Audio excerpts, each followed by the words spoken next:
الحمدللہ رب العالمین والصلاة والسلام علی رسولہ الکریم فاعوذ باللہ من الشیطان الرجیم بسم اللہ الرحمن الرحیم مثل الذین ينفقون اموالهم فی سبیل اللہ کمثل حبۃ انبتت سبع سنابل فی کل سنبلۃ مئۃ حبۃ واللہ یضاعف لمن یشاء واللہ واسع علیم الذین ينفقون اموالهم فی سبیل اللہ ثم لا يتبعون ما انفقوا منا ولا اذى لهم اجرهم عند ربهم ولا خوف علیہم ولا هم يحزنون قول معروف ومغفرۃ خیر من صدقۃ یتبعها اذی واللہ غنی حلیم صدق اللہ العظیم رب اشرح لی صدری ویسر لی امری واحلل عقدۃ من لسانی یفقہوا قولی اللہم ارنا الحق حقا وارزقنا اتباعہ وارنا الباطل باطلا وارزقنا اجتنابہ رب زدنی علما یا رب العالمین۔ پچھلی آیات میں ہمارے سامنے چند وہ مثالیں آئیں جو اللہ سبحانہ و تعالیٰ نے قیامت والے دن دوبارہ جی اٹھنے کے حوالے سے ہمارے سامنے رکھیں کہ ایک تو ابراہیم علیہ السلام نے سوال کیا کہ یا اللہ ذرا مجھے دکھا کہ مردوں کو کیسا زندہ کرتا ہے، تو اللہ تعالیٰ نے پرندوں کے ذریعے سے ان کے سامنے یہ کھول دیا کہ کس طرح سے مردوں کو اللہ سبحانہ و تعالیٰ زندہ کریں گے۔ اور اسی طرح ایک مثال جو حضرت عزیر علیہ السلام کی بیان کی گئی، اور ایسے ہی اصحاب کہف میں جو ہے سورہ کہف کے اندر اصحاب کہف کا واقعہ ہے کہ جن کو کوئی 300 سال اللہ تعالیٰ نے موت یا نیند میں سلائے رکھا اور پھر وہاں سے ان کو دوبارہ زندہ کر دیا۔ اسی طرح سے قرب قیامت میں ایک اگلی اور بڑی محکم نشانی حضرت عیسیٰ علیہ السلام کا نزول ہے۔ وہ جب واپس آئیں گے تو پھر یہ بات جو ہے بہت زیادہ محکم ہو کے سامنے آ جائے گی کہ اللہ تعالیٰ کیسے مردوں کو دوبارہ زندہ کریں گے، چونکہ پریکٹیکلی ہم دیکھتے ہیں کہ کوئی انسان ہمیں ایسا نہیں ملتا کہ جو ایک زمانہ موت کے منہ میں رہا ہو اور پھر ہمارے سامنے موجود ہو۔ جو بھی آئے، اگر پرانی مثالیں بھی ہیں تو وقت کے ساتھ گزر گئے، تو اس کے اوپر اصلاً تو غیب پہ ایمان رکھنا ہے کہ جو کچھ اللہ سبحانہ و تعالیٰ فرما رہے ہیں کہ قیامت والے دن سب کو زندہ کیا جائے گا، یہ بات غیب کی ہے، لیکن ہمارے دل کی تسکین کے لیے کچھ چند نشانیاں اور چند واقعات اللہ سبحانہ و تعالیٰ نے دہرا دیے۔ اب اگلی آیات جن کا آج ہم مطالعہ شروع کر رہے ہیں، یہ 4 رکوع ہیں اور مسلسل ہماری جو عملی زندگی ہے اس سے متعلقہ ہیں، اور ہماری زندگی میں سب سے اہم رول جو ہے وہ ہے ہمارے معاش کا، کہ ہم مال و دولت کیسے کماتے ہیں اور کہاں خرچ کرتے ہیں۔ تو اس کے حوالے سے مسلسل ہدایات ہمارے سامنے 4 رکوعوں کی شکل میں آئیں گی کہ ہم اپنی زندگی میں دیکھتے ہیں کہ اپنی جو 24 گھنٹے کی زندگی ہے اس میں جو زیادہ تر وقت ہے وہ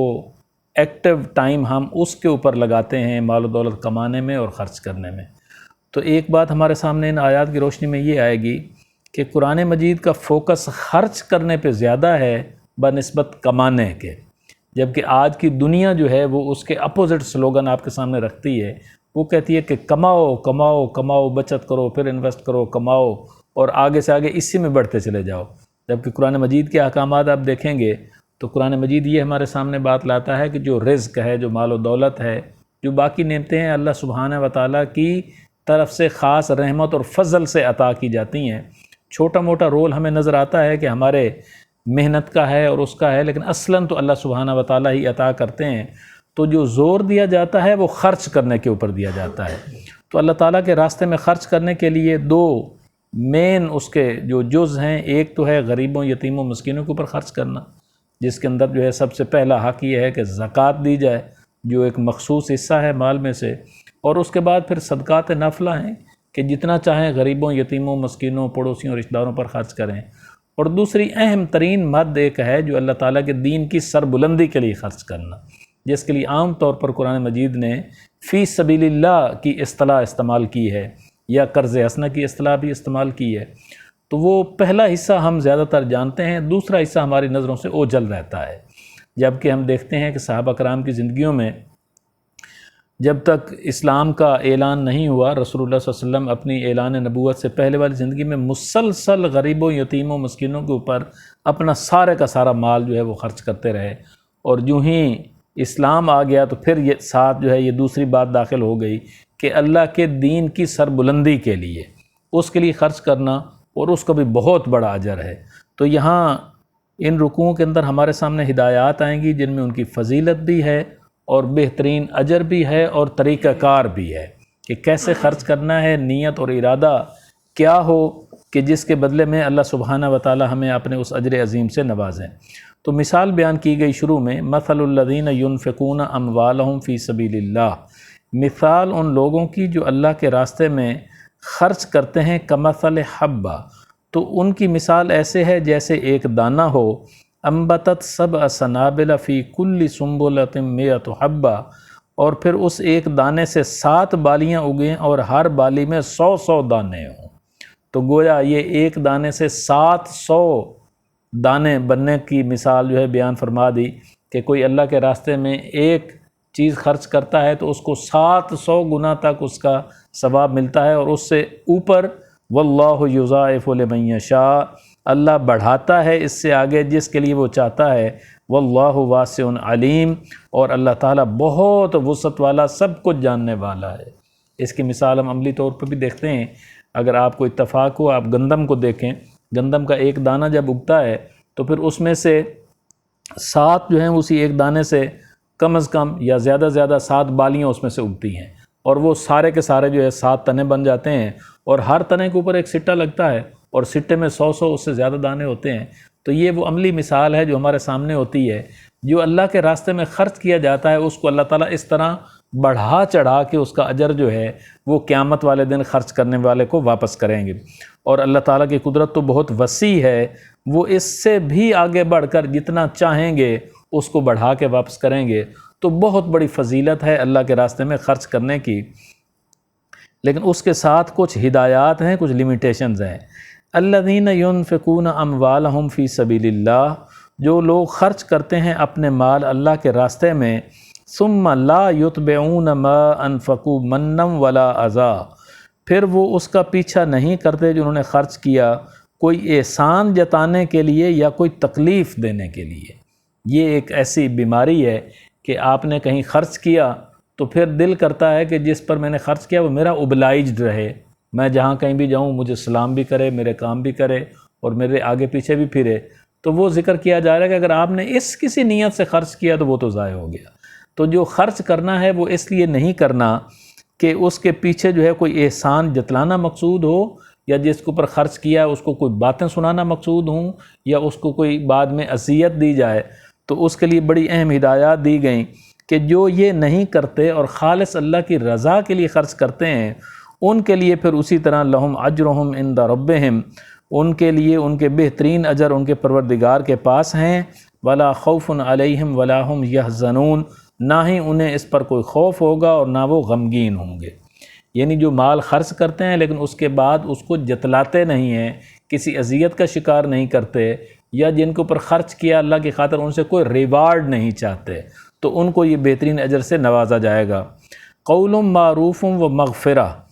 اچھی بات کہنا اور درگزر کرنا، خیر من صدقہ، بہتر ہے اس صدقے سے، یتبعھا اذی، جس کے پیچھے ایذا دینا ہو۔ آپ نے خرچ کیا پھر اس کو باتیں سنائیں اور اس کو جتلایا اور جو ہے اس کو اپنا احسان مند بنانے کی کوشش کی، تو فرمایا اس سے بہتر تھا آپ خرچ ہی نہ کرتے، اس سے اچھی بات کر لیتے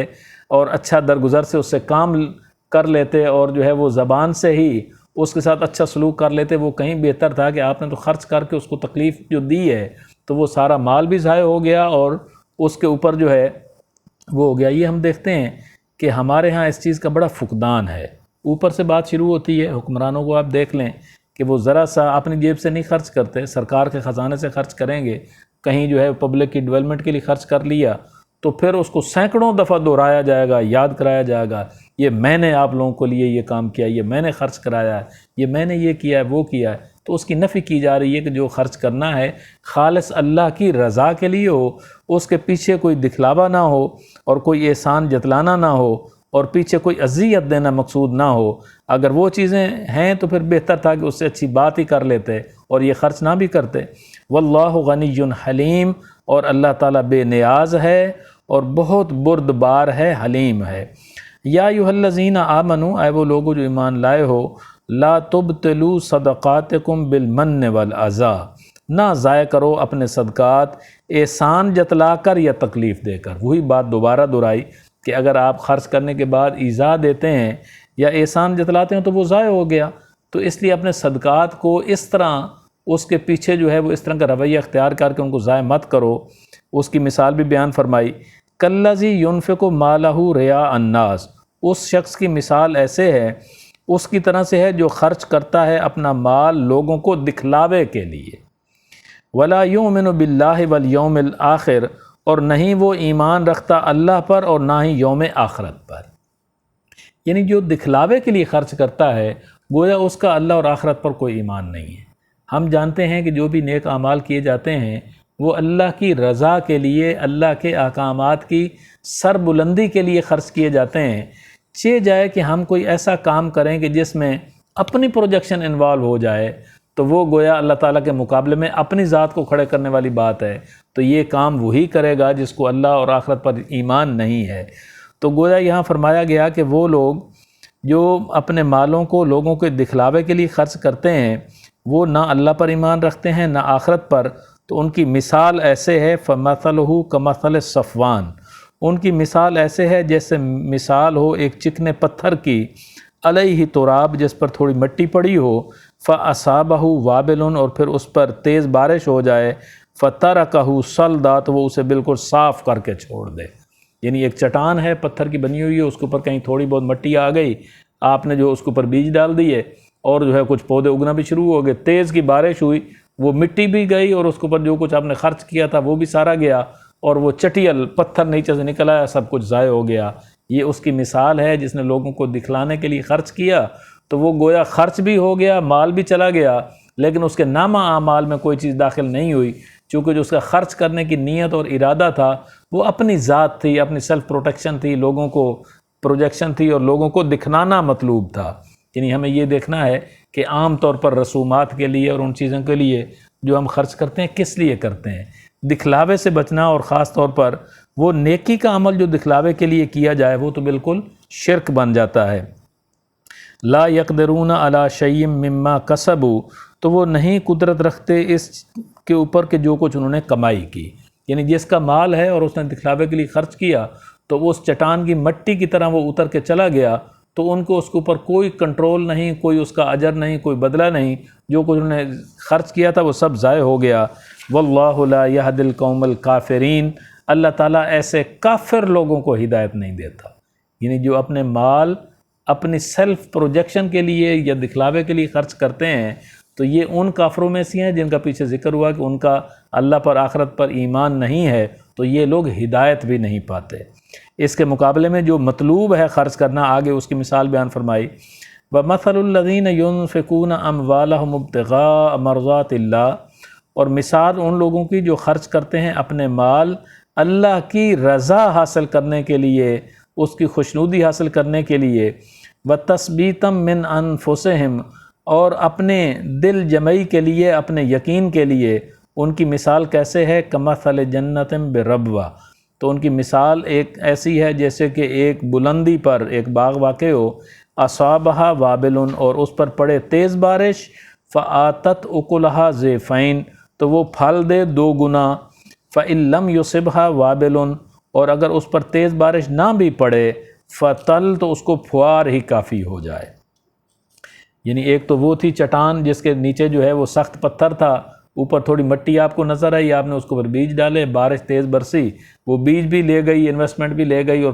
ساری مٹی بھی اس سے اتر گئی، گویا وہ مال تھا جو آپ کا بالکل ضائع ہو گیا اور کچھ باقی نہیں بچا۔ اور ایک باغ کی مثال ہے جو ذرا ڈھلان کے اوپر ہے اور اچھی جگہ پر واقع ہے کہ زور کی بارش بھی ہو تو وہ پانی اپنی ضرورت کے مطابق جذب کرے گا، باقی پانی جو ہے وہ اس سے نکل جائے گا، اور اگر تھوڑی بارش بھی ہو تو تب بھی اس کی ضرورت پورے کرے گا، دونوں صورتوں میں وہ بہترین پھل دینے والا ہے۔ یہ ان لوگوں کی مثال ہے جو اللہ کی رضا کے لیے اور اپنے ایمان کی پختگی کے لیے خرچ کرتے ہیں، تو اللہ تعالیٰ ایسے ان کو ثبات عطا کرتے ہیں جیسے اس باغ کی مثال بیان فرما دی۔ واللہ بما تعملون بصیر، اور اللہ تعالیٰ اس کو جو کچھ تم کرتے ہو پوری طرح دیکھنے والا ہے۔ اَیَوَدُّ أَحَدُکُمْ أَن تَکُونَ لَهُ جَنَّۃٌ، کیا کوئی پسند کرتا ہے تم میں سے کہ اس کے لیے ایک باغ ہو، من نخیل، کھجوروں کا، وعناب، اور انگوروں کا، تجری من تحتها الانہار، اور اس کے نیچے نہریں بھی چلتی ہوں، لہو فیہا من کل الثمرات، اور اس میں ہر طرح کے پھل بھی پائے جاتے ہوں۔ اب دوبارہ مضمون وہی ہے، اللہ تعالیٰ کے راستے میں خرچ کرنا، خالص نیت کے خرچ کرنا، دکھلاوے سے بچنا، اور لوگوں کو کسی بدلے کی توقع سے یا ان کو اذیت دینے کے لیے یا ان کو کوئی باتیں سنانے کے لیے یا کوئی احسان جتانے کے لیے خرچ نہ کرنا، اسی کو جو ہے وہ دوسرے طریقے سے دوسرے پیرائے میں بیان کیا جا رہا ہے کہ کیا تم میں سے کوئی یہ چاہتا ہے کہ اس کے لیے ایک باغ ہو کھجوروں کا اور انگوروں کا۔ یہ جو ہے بڑا ہی بہترین نمونہ تھا کہ کھجوروں کے درخت جو ہیں وہ سائڈوں پہ لگا دیے جاتے تھے کہ جو اس کو گھیر لیتے تھے اور اندھیری طوفان سے بچاتے تھے، اس کے اندر جو ہے وہ چھتریاں چڑھا دی جاتی تھیں انگوروں کی، اور بہترین پھل ہوتا تھا، پھر اس کے درمیان میں نہریں چل رہی ہیں اور جو باقی جگہ ہے اس کے اندر فصل بھی کاشت ہو رہی ہے۔ تو بہت ہی جسے کہتے ہیں کہ سب سے بہترین باغ کی مثال جو ہے وہ یہ ہے۔ تو فرمایا کہ اس طرح کا وہ باغ ہو اور ایک بندے نے بڑی محنت سے اس کو لگایا اور جو ہے اس کو گرو کیا۔ کھجور کے درخت کے لیے ہمیں معلوم ہے کہ بڑا وقت لیتا ہے اس کا پھل دینے کے لیے، جیسے ہمارے یہاں آم کے درخت ہیں ان کو بھی بڑا وقت چاہیے ہوتا ہے، یعنی اگر آپ یوں کہیں تو کہیں غلط نہیں ہے کہ ایک جنریشن محنت کر کے اس کو تیار کرتی ہے تو اس کا صحیح پھل جو ہے وہ اگلی جنریشن لیتی ہے۔ اب ایک بندہ ہے، اس نے ساری زندگی لگائی ہے اور محنت کی ہے اور ایک باغ جو ہے وہ اس طرح سے اس نے تیار کیا ہے۔ اب مثال بڑی خوبصورت ہے، وَأَصَابَهُ الْكِبْرُ، اور جب یہ باغ اپنے پورے عروج پہ پہنچتا ہے تو اس بندے کے اوپر بڑھاپا طاری ہے کہ ساری زندگی محنت کر کے اس باغ کو اس نے یہاں تک پہنچایا ہے، اب اس کی آخری عمر ہے، اس پر بڑھاپا طاری ہے۔ وَلَهُ ذُرِّيَّةٌ ضُعَفَاءُ، اور اس کے بچے جو ہیں وہ کمزور ہیں، جو اس قابل ابھی نہیں ہیں کہ جو ہے وہ فوراً کوئی باغ کاشت کر سکیں اور اس کو گرو کر کے اتنا اوپر تک اس کو پہنچا سکیں۔ فَأَصَابَهَا إِعْصَارٌ، تو تب اس پر آ پڑا ایک بگولا، فیہ نار، جس کے اندر آگ ہے، فاحترقت، تو اس نے اس کو جلا کر راکھ کر دیا۔ یعنی ایک بندے نے پوری زندگی لگائی، محنت کی اور باغ گرو کر کے تیار کر دیا، جب وہ پھل دینے والا ہوا تو اس بندے کے اوپر بڑھاپا طاری ہے اور ایک اندھیری چلی جس کے اندر آگ تھی اور اس نے پورا کا پورا باغ جو ہے وہ جلا کے راکھ کر دیا۔ اب یہ سوچئے کس چیز کی مثال ہے؟ یہ اس چیز کی مثال ہے کہ آپ نے پوری زندگی لگائی، محنت کی، مال و دولت کمایا، اور وہ کما کے جو آپ نے خرچ کیا، کہیں دکھلاوے کے لیے خرچ کر دیا اور کہیں احسان جتلانے کے لیے خرچ کر دیا اور کہیں اس کے لیے خرچ کیا کہ لوگ میری واہ واہ کریں گے اور مجھے سلوٹ کرتے رہیں گے، اور الٹیمیٹلی آپ نے پوری زندگی گزار کے آخرت میں جا کے کھڑے ہوئے جہاں سے دوبارہ واپسی نہیں ہے، اور دوبارہ جو ہے وہ آپ نہ اس سٹیج پر آ سکتے ہیں، نہ کمائی کر سکتے ہیں، نہ یہ موقع دوبارہ مل سکتا ہے۔ جو کچھ آپ نے خرچ کیا تھا وہ سارے کا سارا ملیا میٹ ہو گیا اور آپ کچھ کرنے کے قابل نہیں ہیں۔ اس سے بڑا خسارے میں آدمی کون ہوگا؟ تو اس کی مثال دنیا سے ہمارے سامنے رکھ دی کہ ایک آدمی ہے جس نے محنت سے اس طرح باغ لگایا، اور جب وہ آخری عمر کو پہنچا اور بچے اس کے ابھی چھوٹے ہیں جنہوں نے اس سے فائدہ اٹھانا تھا، تو اس وقت بگولا آیا اور اندھیری اور طوفان چلا جس نے اس کے باغ کو راکھ کر کے رکھ دیا، تو اب اس کی کیا حالت ہوگی اور کس طرح سے جو وہ بے یار و مددگار ہوگا کہ باغ کو بنانے میں، سنوارنے میں، اس عروج تک لے جانے میں بڑا وقت درکار ہے، ایک جنریشن کی عمر اس میں لگ جاتی ہے، بچے اس کے چھوٹے ہیں، بڑھاپا اس پر طاری ہے، تھوڑے عرصہ بعد اس کو سامنے موت آ جائے گی تو کیا بنے گا؟ تو یہ کتنا بڑا لاس ہے کہ اللہ تعالیٰ نے آپ کو مال و دولت دیا، بہترین صلاحیتیں دیں، اور ان کو جیسے آج ہم دنیا میں دیکھتے ہیں کہ ان کو ہم نے خوب لٹایا برے کاموں کے اندر اور دکھلاوے کے اندر اور فضولیات کے اندر اور کہیں تبذیر کے اندر اور کہیں اسراف کے اندر، اور سارا کچھ جو ہے وہ ضائع کرنے کے بعد موت آئی اور آخرت میں جا کے کھڑے ہوئے تو جو کچھ خرچ کیا تھا اس میں سے کچھ بھی نامہ اعمال کے اندر نہیں ہے۔ تو اس کے اوپر فرمایا کذالک یبین اللہ لکم الآیات، اسی طرح واضح کرتا ہے اللہ تعالیٰ تمہارے لیے نشانیوں کو، لعلکم تتفکرون، تاکہ تم غور و فکر کرو، سوچو کہ میں کون سا راستہ لے کے چل رہا ہوں، اور جو کچھ اللہ تعالیٰ نے مجھے اس وقت صلاحیتیں دے رکھی ہیں اس سے میں مال و دولت کما رہا ہوں۔ ایک تو مال کی بات بھی ہے، دوسری صلاحیتوں کی بات بھی ہے کہ مجھے اللہ تعالیٰ نے سوچنے سمجھنے کی صلاحیت دی ہے، مجھے علم دیا ہے، مجھے ذہانت دی ہے، اور مجھے جسے کہتے ہیں کہ جسمانی طور پہ سارے قبا مضبوط دیے ہیں، ان کو میں کہاں خرچ کر رہا ہوں؟